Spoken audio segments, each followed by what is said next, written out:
Welcome to our quarterly content training for quarter two, which runs from October 6th until December 21st. This session is specifically for pre-K3 teachers because we'll be covering Frog Street 3's curriculum. If you're a pre-K4 teacher or use pre-K on my way Scholastic, you'll need to attend the Thursday session instead. So please make sure you're a pre-K3 teacher, you use Frog Street 3's curriculum, or this won't apply to you.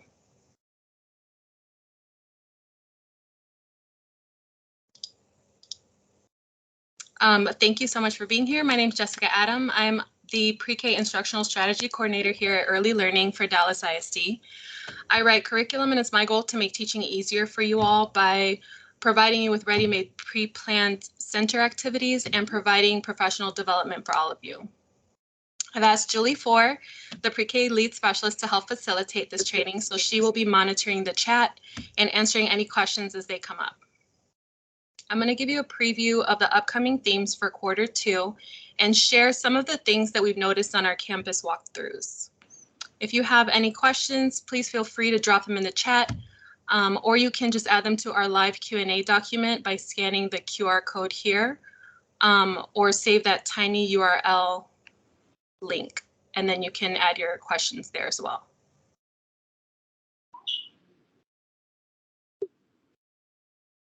Give you 10 seconds to copy that down. It's just tinyurl.com/DISDPKFAQ.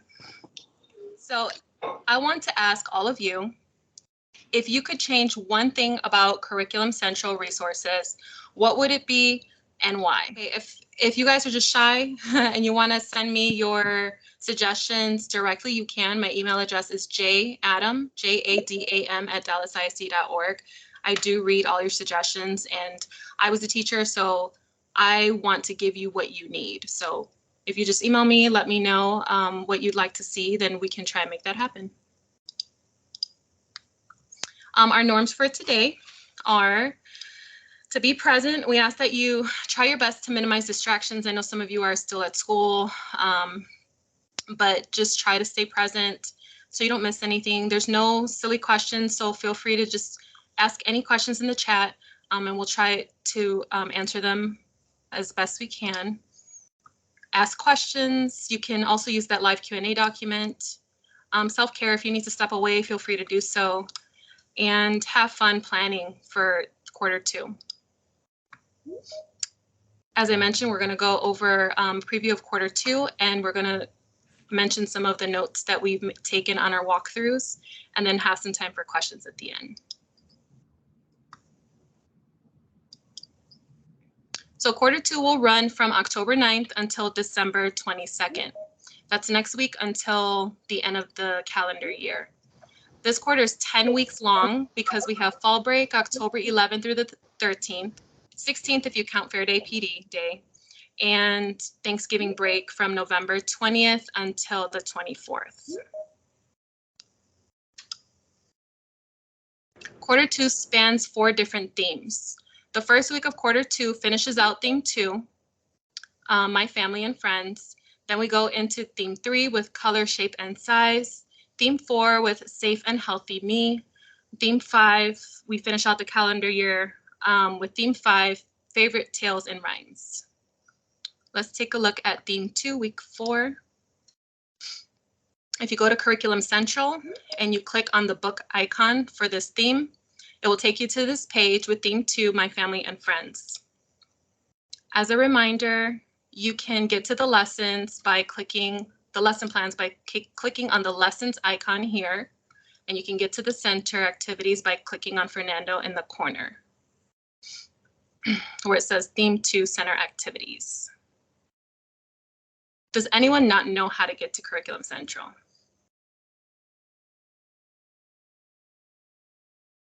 Okay, I'm gonna take that as everyone knows. On October 9th, next week, we finish out theme 2. Week 4 is my community. This week ends October 11th because Thursday, October 12th and 13th are fair days, and it's considered fall break. Teachers have PD Monday, October 16th.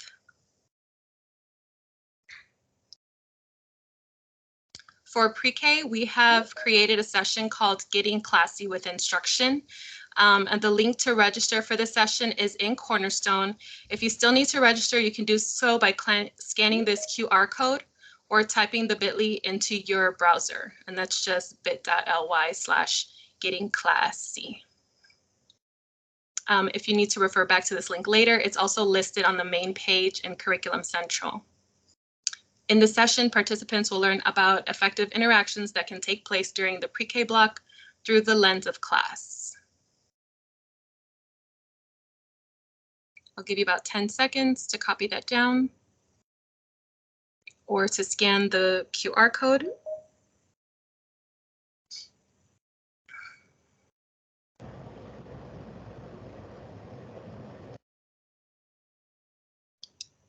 Another session that we have is for Fair Day PD is this session from our digital learning.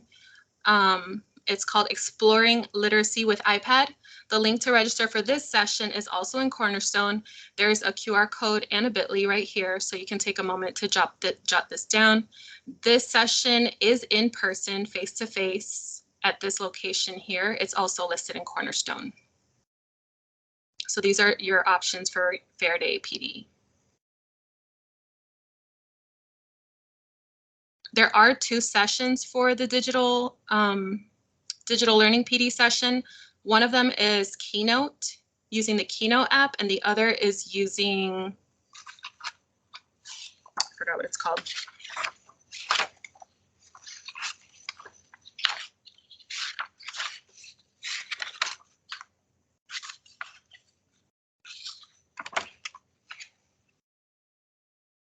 I forgot what it's called, guys, but there's another app that they're using for that. So there are 2 sessions that day. So just when you click on that, you'll be able to register for either or both of them if you want to know the 2 different apps. Freeform. It's called Freeform. Next week, students are continuing My Family and Friends with a week on My Community. Students will read Better Things to Do and Community Helpers. This week, talk about the people your students see in their community, compare and contrast the businesses that are in each community, and talk about community helpers. Students are learning to answer questions about the book and sort objects that are the same and different. And then on each of these slides, I just want to give you a quick screenshot of a few of the activities that you can expect to see in centers for that theme. This is not inclusive list. There's enough for each center. When students return from fall break, they will begin their unit on color, shape, and size. Theme 3, week 1, students are exploring colors, learning to answer questions about a book, and learning to sort objects that are the same and different. Week 2, students will be learning all about shapes. Build excitement for learning by hiding attribute buttons or other shapes around the classroom, and having students find all of the circles first, then all the triangles and all the squares and so on. Students will be reading the book, finding shapes, so give them opportunities to find shapes. Week 3, students will learn about size, compare small, medium, and large. And week 4, students will be learning about multiple attributes. To get to the lesson plans and centers, you'll click on the theme book icon. And it will take you to this page, Theme 3, Color, Shape, and Size. As a reminder, you can get to lesson plans by clicking on the lessons icon, and you can get to the center activities by clicking on Fernando in the corner. These activities are still being worked on, so they will be made available sometime soon, and we'll post that in Curriculum Central when they are.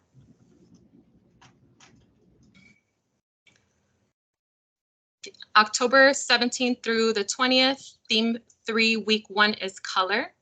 This week, spend time teaching students their colors and giving them opportunities to sort objects by color.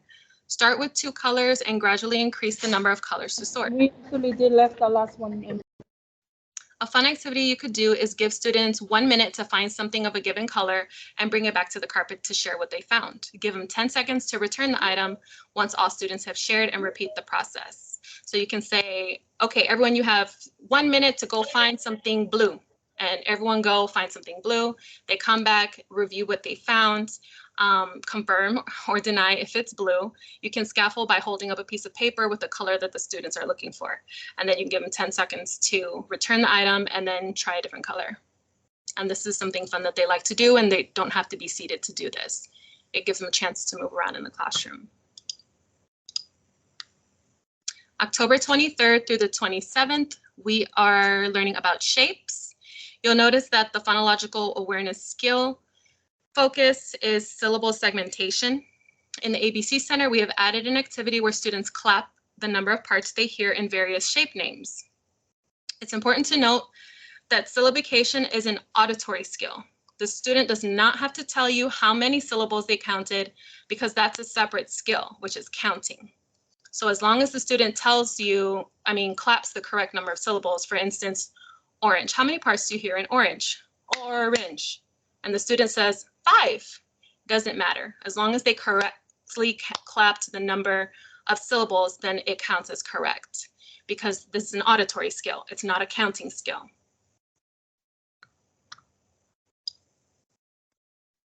October 30th through November 3rd is all about size. Emphasize this by exaggerating things as tiny or gigantic. You can write a letter B that is so tiny students need a magnifying glass to see it, or write the letter B so that it's so big that it's taller than your students.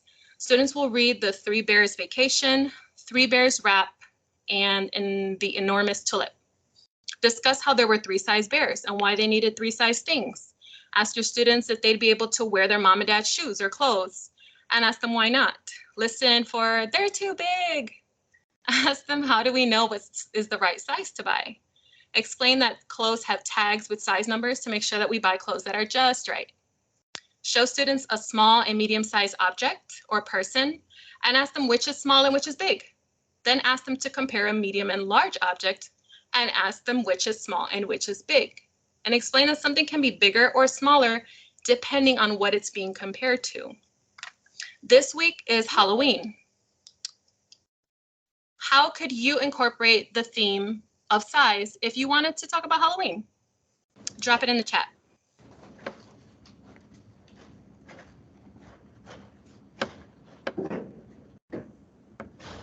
Oh, what's good? Wait, can you say that? All right, so Miss McGee and Miss Frias both talked about the different sizes of pumpkins. Miss Cosby put the small versus large pumpkins. A lot of pumpkin comparing. That's what I was gonna say. I was gonna say the same thing. Is you have the mini pumpkins, you have the large, you have middle-sized pumpkins, and even as you get later into this theme, you could even talk about the colors, the different color pumpkins, right? Because there's white pumpkins, yellow pumpkins, orange pumpkins, green pumpkins, I think I've seen.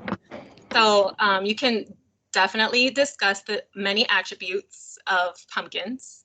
Were there any other ideas?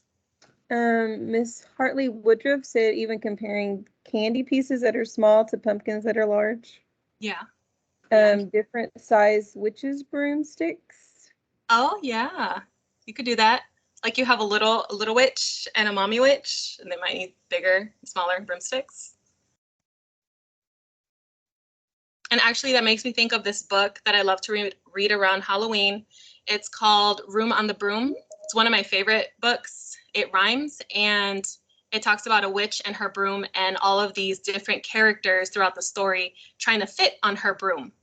And eventually the broom breaks. So it's kind of good because we're talking about size too, right? Like they can't all fit on the broom. Why did the broom break? Were there any more before I go on? That was it. Okay, thank you guys for all those suggestions. The week of November 6th through the 10th is all about multiple attributes. This is a week to review classification by color, shape, and size. You can use the counting bears, keys, or any other object with various colors, sizes, and shapes. I've seen the different keys, they're different sizes and colors, even shapes. And you can, the students will also be discussing what size bathtub they think they will need for a troll. And since we've never seen a troll, we have to use our imagination. It's important to note that you're going to need to bring masking tape to outline a 7-foot by 13-foot rectangle on the floor to represent a troll size. You're also going to need a beach towel, a twin sheet, and a king sheet to ask students which might be the right size for the troll's bathtub. So those just are some important things to write down, because if I hadn't read it ahead of time, I would not have known to bring a king and a twin sheet to school, as well as masking tape and a beach towel. And then I added this fun activity from the book as well, where it says outdoors. Take children on a neighborhood walk to collect leaves. So whenever they go to recess, you can put some masking tape around the wrist as a bracelet, and then they can collect leaves and stick them to their bracelet. And when they get inside, they can classify them by color or shape or size. Maybe not shape, or maybe shape. There are different shape leaves, or size as well. Jessica, yes. could you repeat? I think they wanted you to repeat about bringing the tape and outlining that. What week was that, or what lesson was that? So that's here November 6th through November 10th. So for this week, the STEAM activity is about a troll and what size bathtub you think they will need for a troll. So in order to do this, the lesson has you take masking tape to outline the troll 7 feet by 3 feet rectangle on the floor to represent the troll size. Now, we don't know what a troll size is, but that's why they're saying use your imagination. And this is the size that they specified in the book. In the teacher edition is 7 feet by 3 feet rectangle on the floor to represent the troll size. And the kids are going to have to create a perimeter, I believe, around this to create this bathtub for the troll. So you'll need this week, November 6th through the 10th. It also said you'll need a beach towel, a twin sheet, and a king sheet to ask the student which might be the right size for the troll's bathtub. So I hope that helps.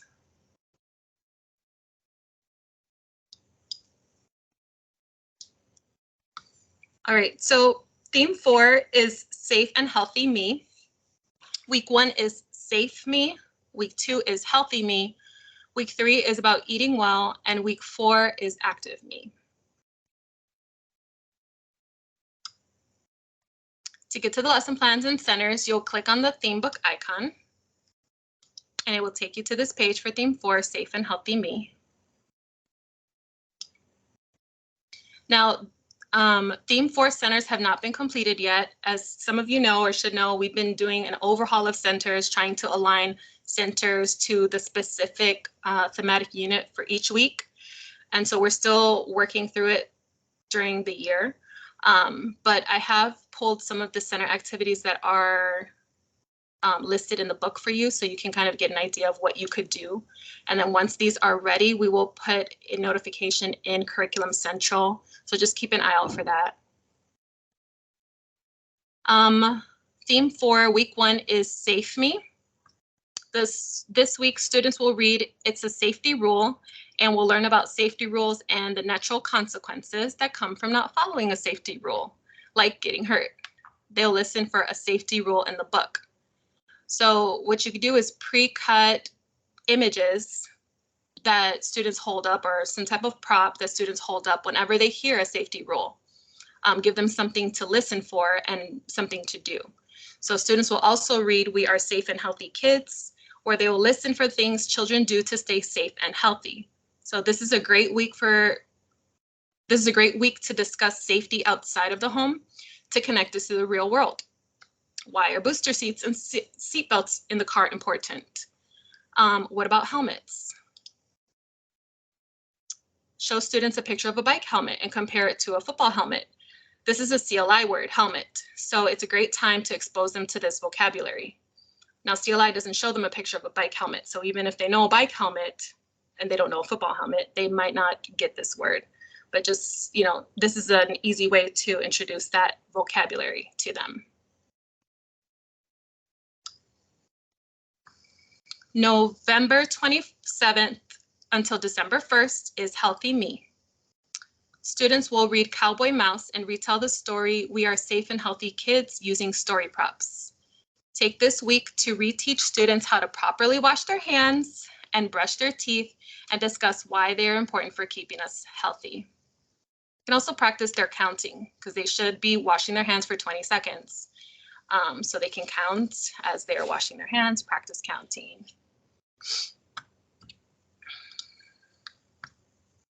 Theme 4, week 3 is about eating well.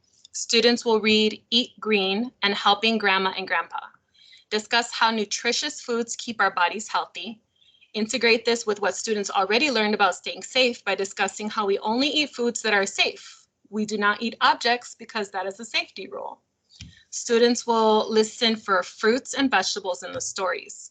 Give students fruit and vegetable props to hold up whenever they hear fruit or vegetable in the story. Explain that we need to eat foods from all 5 groups every day to keep our bodies strong and healthy. Students will be working on AB patterns this week as well. Encourage students to find the letters V and X in menus or even sale papers. In the Writing Center, notice that students are not encouraged to trace letters. They're encouraged to use writing for an authentic purpose, and they're writing their favorite recipes. Any mark is writing.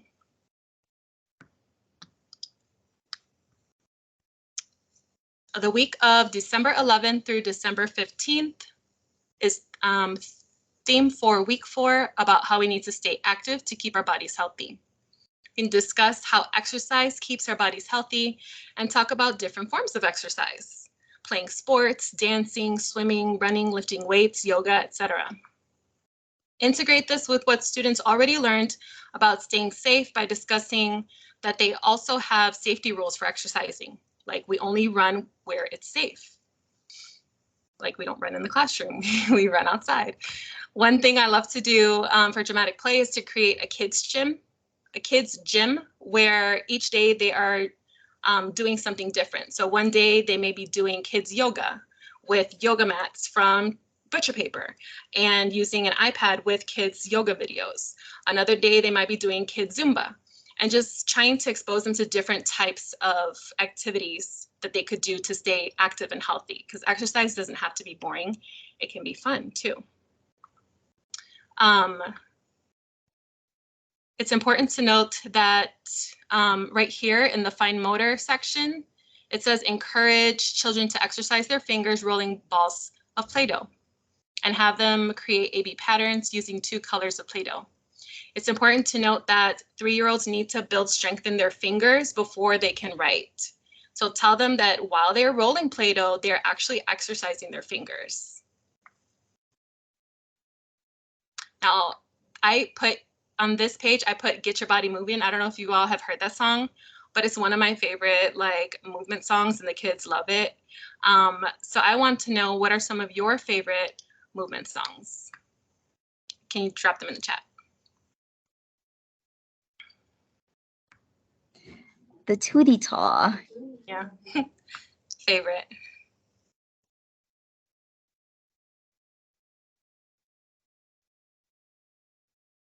Open shut. Is it like open, shut them, open, shut them? I'm assuming yes. She said yes. Just checking.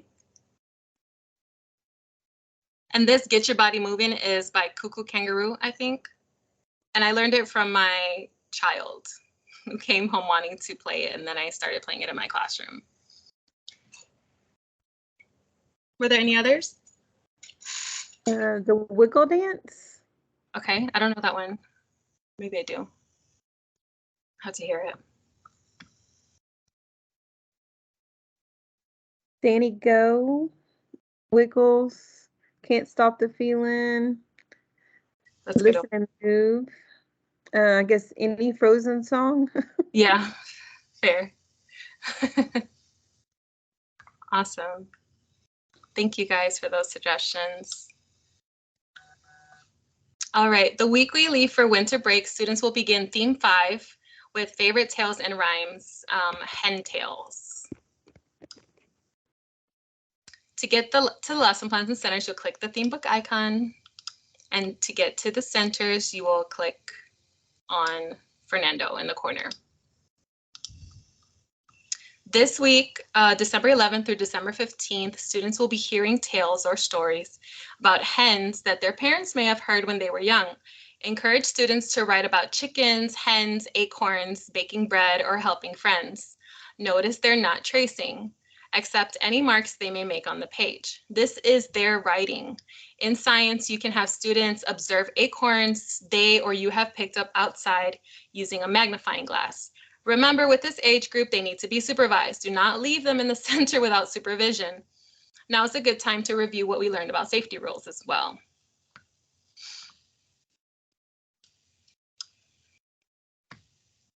Does anyone have any just burning questions about curriculum before we go through walkthroughs?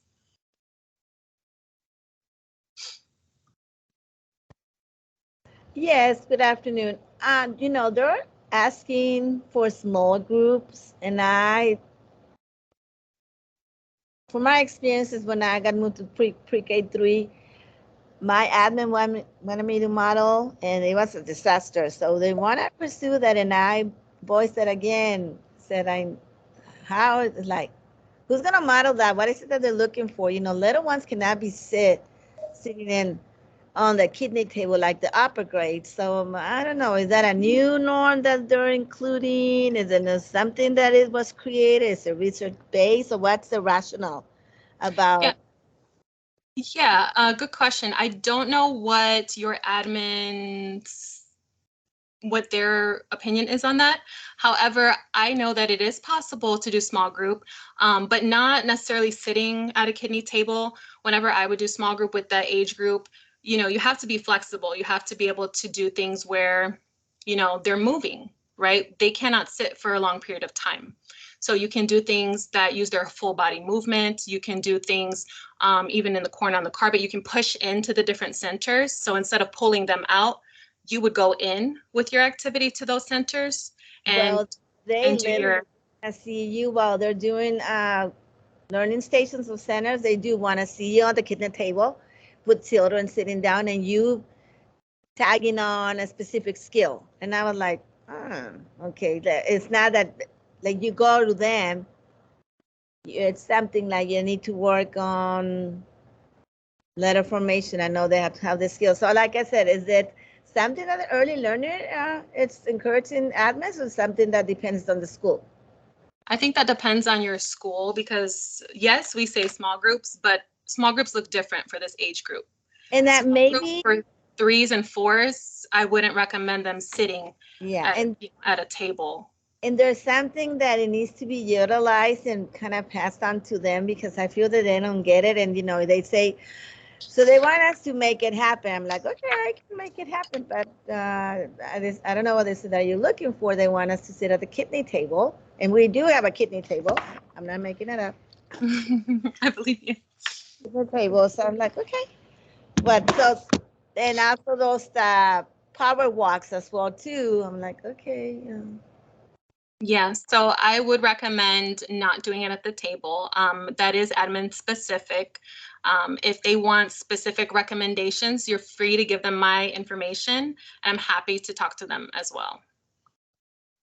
Okay, we'll do, because like I said, I will question that. I just wanted to make that connection and make it happen, because, you know, this is the little ones, and they don't have that developmentally ready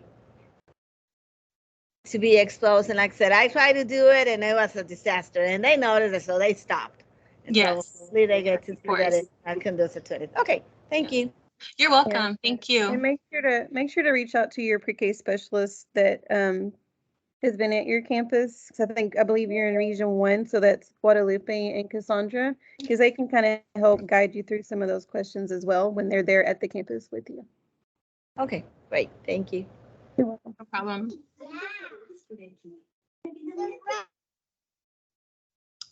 Okay, so Jolie and I have done walkthroughs of different campuses, and some things that we've noticed I kind of wanted to touch on, some different trends that we have seen.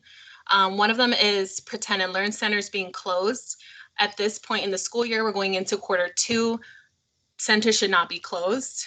We did have that first 20 days rollout, but centers should be open right now. I understand the teachers sometimes don't want their pretend and learn open because they don't want it to be a mess. That's when you go through during safety week and talk about how to correctly put things away so that we're not tripping over them, and just explain why we put things where they go. Having labeled shelves also helps with your classroom management as well. You want to let the students know, where does this go when I'm done playing with it? Make sure everything in your Pretend to Learn is labeled. The Pretend to Learn Center is also an important part of a student's social emotional development. So we have also pre-planned centers so that you can leave it up for the entire 4-week unit with some minor changes week to week. So if you notice in the centers, we do have like one theme, let's say it's a veterinarian, but each week it changes slightly where you can still keep up your veterinarian, decor. I don't know what the word is, but you can still keep everything up, but you can change it from week to week to relate to that specific week's sub-theme. Okay, so when we go in, we want to be able to know what you're teaching without asking you. And this comes from using the center resources in Curriculum Central. So we're looking for you to scream the theme in your classroom. That means we don't have to ask what you're teaching because we can see it. Now, I've said this a couple of times. I'm going to say it one more time. There should be no tracing sheets, no worksheets in Pre-K3 at all. A 3-year-old student should not be tracing. If you look here at this X-ray scan of a developed hand around the age of 5 or 6, 6 or 7 on the right, compared to an early year foundation stage, birth to 5, it's pretty informative. You can develop handwriting in an age-appropriate way that is matched to children's physical development. That means students should be finger writing in the sand, forming Play-Doh letters, comparing curved lines and straight line letters, matching letters using clothespins, lacing and threading, building with blocks, picking up small objects, and doing other activities that develop their grasp and fine motor skills, as well as postural control. We had a question about coloring pages. Yes. Go ahead and take that one, Julie.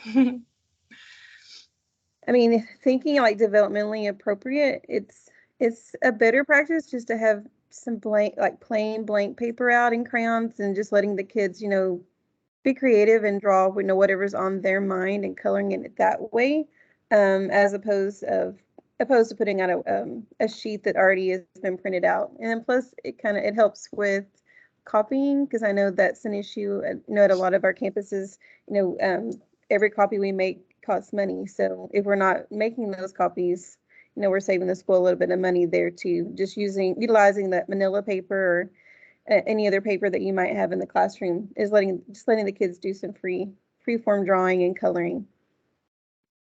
Yes, and I will add on to that. One thing I noticed too that I forgot to mention here is we shouldn't see like a cookie cutter product, right? Because in pre-K, in this age group, art is about process, not about product, right? So we should not be seeing the exact same traffic light, the exact same way, perfectly cut circles. Let those babies do it themselves. How they do it is okay, and it doesn't have to be perfect, okay? Like their art is their art, and it should be authentic. That means not pre-cutting things for them and have them do it themselves. Obviously, you teach them about safety, you supervise. It can be done with 3-year-olds. I taught 3 and 4-year-olds, so that's really important to know. And we've also done the work for you. The activities are in Curriculum Central. So we did notice a few people were just pulling out manipulatives and just putting them on the table with no true, what's the word? Focus, I guess, right? No intention behind it.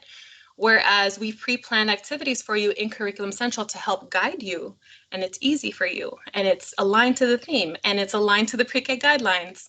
So feel free to use those resources, and just make sure that when you're planning, it's purposeful, it's playful, and it's planned, purposeful, and playful. Okay, so we had Miss Cosby, I think she had her hand up earlier too, but she put in the chat that she understands the expectation about the centers being open, but I think she's new to the grade level.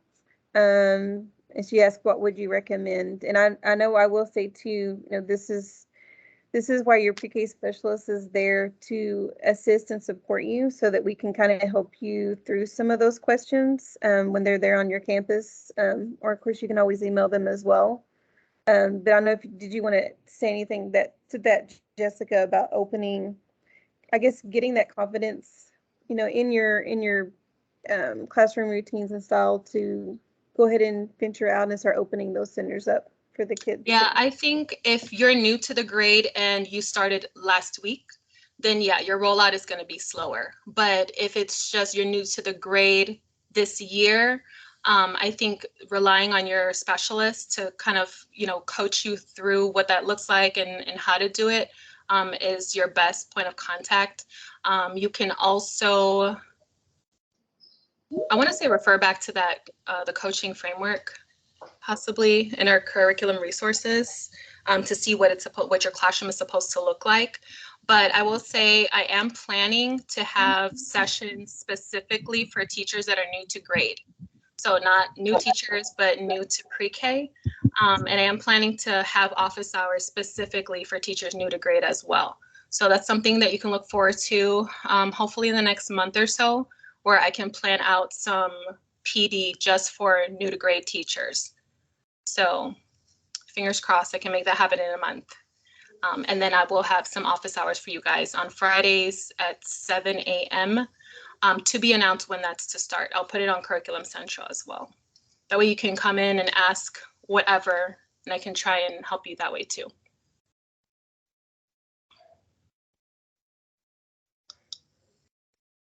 And then the last thing to note that we noticed is a lot of things everywhere. But the important thing to note is that anything that is meant for your students should be at their line of sight. Okay, so if it's for your students, it should be here. It should not be 6, 7, 8 feet in the air. Okay, so anything that is at their eye level is for the students. Anything above their eye level is for the adults.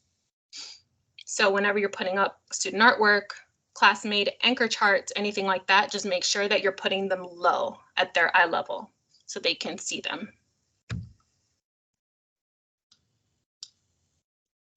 And then I have a slide with some important dates for you all, so you can take a picture if you'd like. Obviously, everyone knows fall break is coming up, October 12th through 13th, our fair days. That Monday is Fair Day PD. We're having Getting Classy with Instruction, which is virtual, so you'll have to sign up in Cornerstone for that. November 7th, we're going to have PD, but the location and the topic are still being determined. We're waiting from the Office of Professional and Digital Learning to get back to us on what that's going to look like. And once we know, we'll post that in Curriculum Central. And then November 20th through the 24th is Thanksgiving break. December 5th is the date for Pre-K-3, the next quarterly content training. So just like today, we had QCT 2 for second quarter. QCT 3 will be December 5th at the same time. And I'm sorry it's at this time. I didn't choose this time. It was given to us by Professional Digital Learning. So just jot that down, December 5th. And that link is already open. So some people have already registered for that date. So you can register in Cornerstone for that. And then I'm happy to announce we are having a first ever pre-K conference. It's going to be February 24th, 2024. It's a Saturday. So you can jot that date down. And if you are able to make it or not able to make it, I would like it if you went in Curriculum Central and just kind of put your attendance plans or intention here so I can gauge about how many people to expect. We have 654 pre-K teachers. So I need to know if 600 are attending or if we're going to have 100 or however many. So if you don't mind just filling that out, that will help a lot. And you will get PD credit that day. Sorry, Jessica. No, you're fine. We had a question about the centers. So she said that I follow the weekly lesson plans and the suggested centers. My question is that sometimes I can't find those centers in the center section. So I don't know if she means maybe on Curriculum Central, because what you see on Curriculum Central is going to be different than what you see in the teacher guides. It's not going to be, because the ones on Curriculum Central are additional center ideas. I don't know if that's what she means. Yeah, she can clarify too if she wants to come off mute.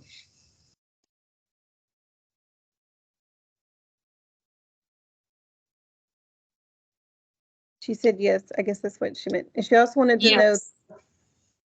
Oh, go ahead.